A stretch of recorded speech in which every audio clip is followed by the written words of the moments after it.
There was a great revival in the Hébridas in the early 1900s.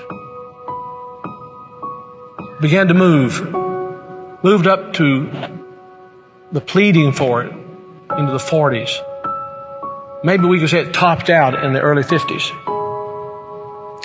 Two old women. One was 84 years old and one was 82 years old. One was blind and one was humped over so badly with spinal stenosis just arched over. But they had passion for revival. They wanted God to work. This is what happened.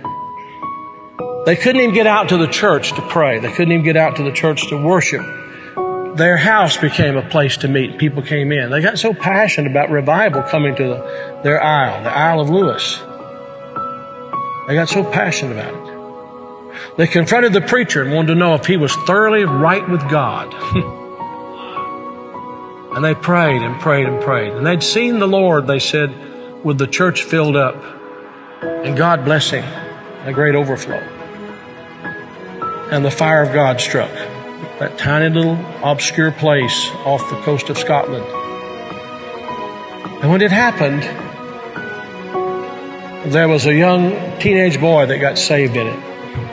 His name was Donald. And the preacher became so dependent upon Donald and so close to Donald, he would ask him to lead in public prayers and help him with the meetings, and he did.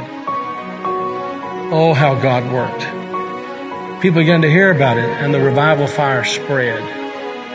It spread. And God blessed in a great way. Those two old women, the kind of people don't want in the church anymore. And from that same island, there was a young girl who was a cousin to Donald Smith, who immigrated to America. Her name was Marianne Smith McLeod. She came to America in 1936. She met a man named Fred, and they were married. They fell in love. They were married.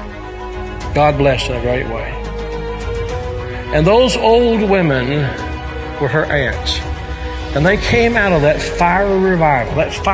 They really experienced revival. And they sent a Bible, a copy of the Word of God that had been used in a special way in that revival, to Marianne. She started having children. I think it was 1937 she had her first child. They named him after his father, Fred. Then she had her second child, named after herself, Marianne. Then she had her third child, Elizabeth. Then she had her fourth child. And she was so impacted by this teenage boy God had used in that revival of the Hébridas. She named him Donald. And she gave him that Bible, the Hébridas Revival Bible. He was born in 1946. He's now the 45th President of the United States. And that Revival Bible is in the Oval Office. I'm saying to you, I don't know how, why, I don't know how it all comes together. But I believe God is putting some things together to give us just a window. If he could find some open people who know what the window's for. Can this be the time the window's open? Providentially, God has prepared the moment, and we will become the people of prayer, pleading with God. This is a plea. Will thou not revive us again? Will you be a part of that? Will you?